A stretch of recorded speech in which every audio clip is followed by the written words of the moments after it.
It is April 1945.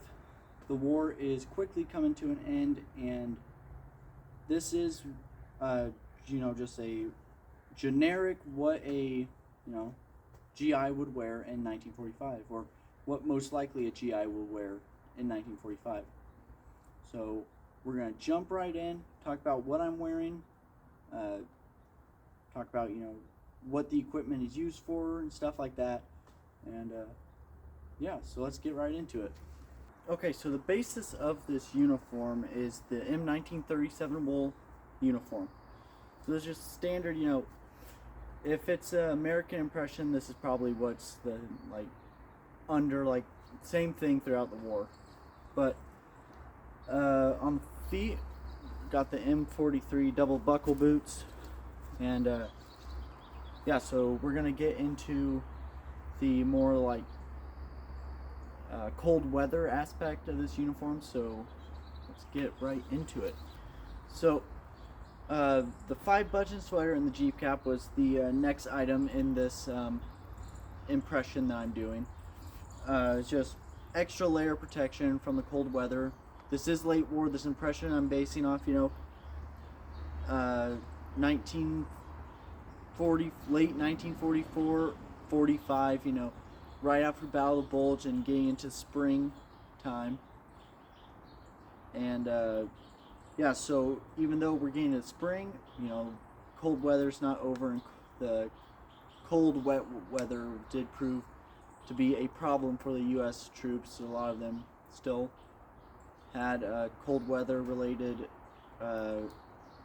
injuries and sicknesses and stuff like that. So staying warm was a big part of the push into Germany. So the next few pieces will be about attempts to protect yourself from the wet weather, not as much as the cold weather. So we will jump right into that now.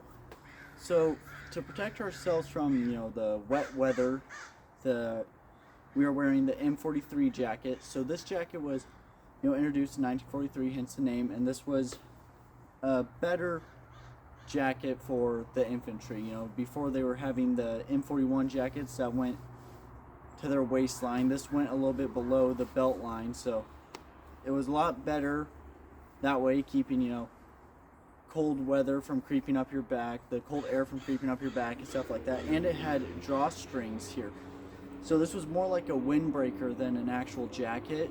And you can actually see that when we open it up, that it's just, there's nothing lining here, it's just the cloth fabric and stuff like that. So this was ideally designed to be issued with a liner, a thick liner, but not many of the GIs were issued that. They didn't come with it, so a lot of them had to improvise, like I'm doing here, with different layers. So a sweater would be very good to wear with this, and then you would tie the drawstrings down, tie it, button up, and then you're good. And so the material this was made of was almost like a waterproof, well, not waterproof, but slightly waterproof like material. It did really good at repelling the wet weather, the wet water and stuff like that, but it wasn't waterproof. You will get wet if you wear this for long periods of time in the rain, but it did a really good job for delaying getting wet. And for further protection from wet weather, many of the GIs were also issued these or got their hands on them. These are overshoes.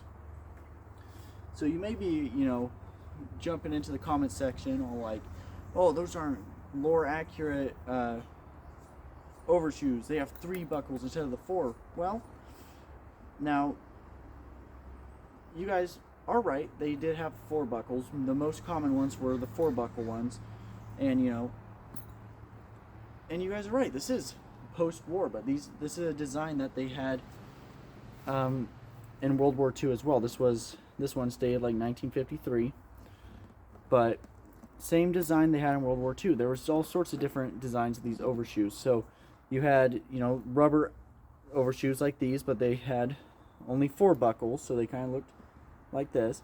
You had overshoes that were rubber and then had like a felt lining. These ones have the felt on the inside. And then you had these ones with 5 buckles, and all of them were used in the war. But these are just the ones I have. So hopefully that could help out with any confusion. But now we will put these on. I'm not going to record putting these on because putting these on with the double buckles is a little bit challenging, but it does happen. Okay, so now we have the overshoes on, and yeah, so now these would give some waterproof protection from muddy terrains that you might come across. And yeah, so for now we're gonna have our pants tucked in. There was other photos that they had them out, but someone in the comments said that might have been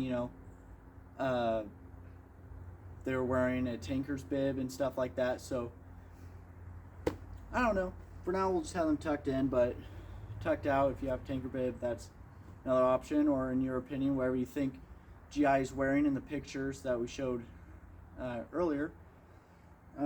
Yeah, for now we're just gonna have them tucked in with the double buckle boots. Yeah, so next up will be the field equipment. So we'll get the cartridge belt and all that stuff and show you exactly what a GI carried. Alright, so unlike what we saw in the YouTube shorts, I'm not wearing M1 Grand cartridge belt. Instead, I have this set up for M1 carbines, which at actual tacticals and events I will be having my M1 carbine if I'm not running a medic impression. But obviously, since I have these on, this isn't a medic impression. So on my pistol belt we have 2 M1 carbine magazines. So magazine pouches. Each one holds 2 magazines, and in each magazine 15 rounds. My canteen cover, canteen, and canteen cup. M43 folding shovel, and then eventually a M3 fighting knife, but I don't have that. That has not come yet, just ordered it, so don't know when it'll come. On my side here, I'm wearing a general purpose bag, a GP bag, instead of a gas mask bag, because the impression that I'm going for, this impression is just a generic, GI, late war GI kit, but I just have all my stuff in this one, personal belongings and stuff like that, in this. So we'll get back to this once we're talking about this.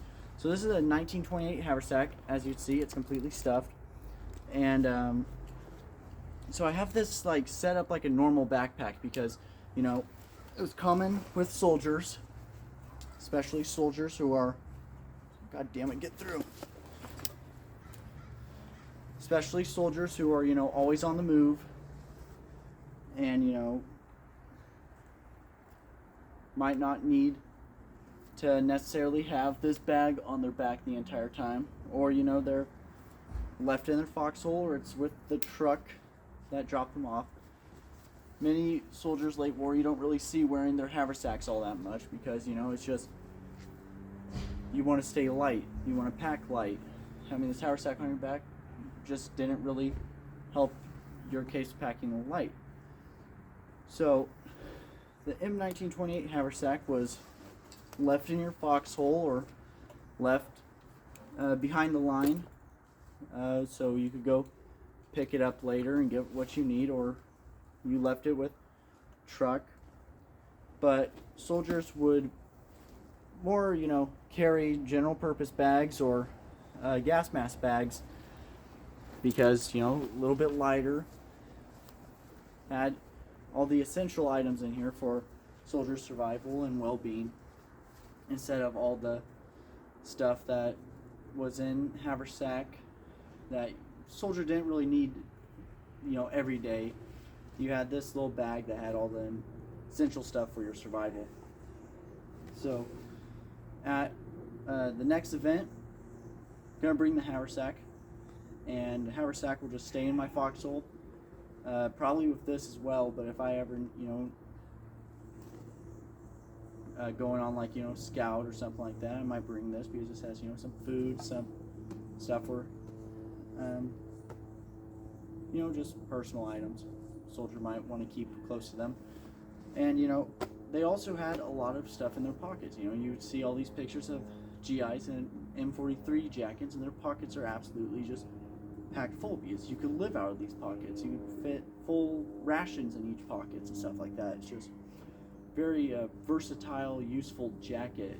And for soldiers who are trying to just not carry bulky items and stuff, this jacket came in handy because you just put stuff in your pocket and you're able to live out of your pockets. But now, for when it gets colder out in the field, soldiers would have more stuff that they would pack in these or in their pocket and stuff. So items like this would include like gloves, a scarf, and maybe, you know, the hood for your M43 jacket if it wasn't lost. So we'll get those on right now, and yeah, and we're almost done with this impression. So like I said before, scarf, gloves, you know, M43 hood. So we'll get scarf on first. So, you know, scarf used for obvious reasons. You know, protecting your neck from the cold air.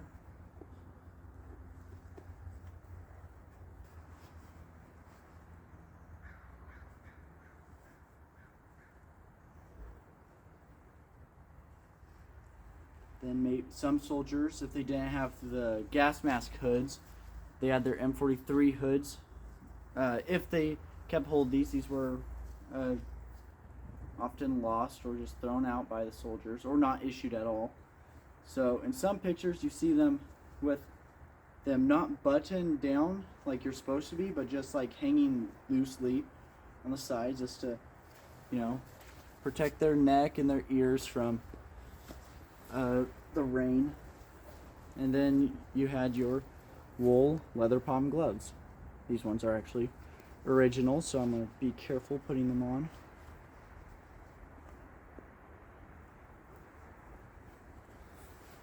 And so now we're ready for the cold and wet weather. Now, the next two items are by far the most important part of a soldier's kit. Well, that and the M43 folding shovel. But the next part is the helmet and the rifle. So we'll get the helmet right now. So the helmet we have here is a original front seam M1 helmet with, you know, reproduction liner. But original helmet, restored it myself. The net we have, like I said in the short video, if you've seen it, British helmet net. This was more common late war. They had the British helmet nets, the what was it, like 1/4 inch helmet net, British helmet net, or the M1944 helmet net with band. So the British helmet net was far more common than the helmet net with band. So that's what we have on this helmet, as we see here.